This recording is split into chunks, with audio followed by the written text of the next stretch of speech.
नमस्कार, मी पंजाब टक हवामान अभ्यासक मुक्काम पोस्ट गुगळी धामणगाव तालुका शिलो जिल्हा परभणी. आज आहे 9 जून 2024 आणि मी आहे पंढरपूर भागामध्ये. आणि पंढरपूर भागामधला हा पाऊस बघा, हा रात्री पाऊस पडलेला आहे. म्हणजे जवळपास 3-4 दिवसापासून सोलापूर जिल्ह्यामध्ये खूप पाऊस पडलेला आहे आणि हा देखील आहे पाऊस. म्हणून परत एक अंदाज शेतकऱ्यासाठी देत आहे.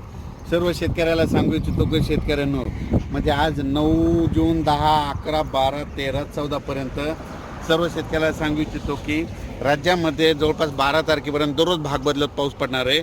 पण सगळ्यात जास्त पाऊस कुठं पडणार आहे म्हणून सर्व शेतकऱ्याला सांगू इच्छितो. राज्यात सांगायचं झालं तर पाऊस नेमका कुठं कुठं पडणार आहे.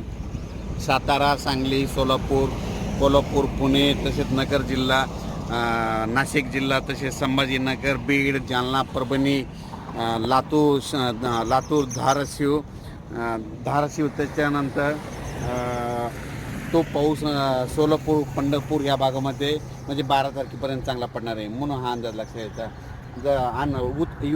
उर्वरित राज्यामध्ये सांगायचं झालं तर दररोज भाग बदलत पाऊस पडणार आहे. चांगला असा खूप काय मोठा राहणार नाही. शेतकऱ्याला एक सांगू इच्छितो, जर शेतामध्ये जर एकीत वर असले तर पेरणी निर्णय घ्या, नसा पेरणी करू नये म्हणून हे अंदाज सारखं लक्षात घ्यायचा. एकंदरीत परिस्थिती बघितली तर राज्यामध्ये 12 तारखेपर्यंत दक्षिण म्हणजे पश्चिम महाराष्ट्र, कोकणपट्टी आणि महाराष्ट्राचा दक्षिणेचा भाग ह्या भागामध्ये सर्व पाऊस चांगला राहणार आहे म्हणून हा अंदाज लक्षात घ्यायचा.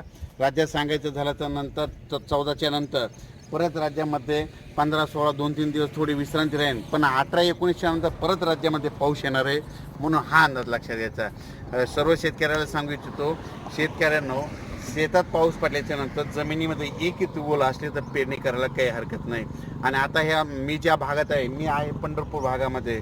सोलापूर जिल्ह्यामध्ये जवळपास आता म्हणजे आज 9 जूनपासून 9, 10, 11, 12पर्यंत आणखीन निकडल्या भागामध्ये 2 वेळेस चांगला वडे नाले वाहतील असा सोलापूर जिल्ह्यात पाऊस पडणार आहे. सांगलीकडे पडणार आहे, साताऱ्याकडे पडणार आहे, पुण्याकडे पडणार आहे, नगरकडे पडणार आहे, बीडकडे पडणार आहे, परभणीकडे पडणार आहे, नांदेडकडे पडणार आहे, लातूरकडे पडणार आहे, धाराशिवकडे पडणार आहे, जळगाव, धुळे, नाशिक भागाकडे पडणार आहे, मुंबईकडे देखील राहणार आहे, कोकणात देखील राहणार आहे म्हणून हा अंदाज लक्षात घ्यायचा.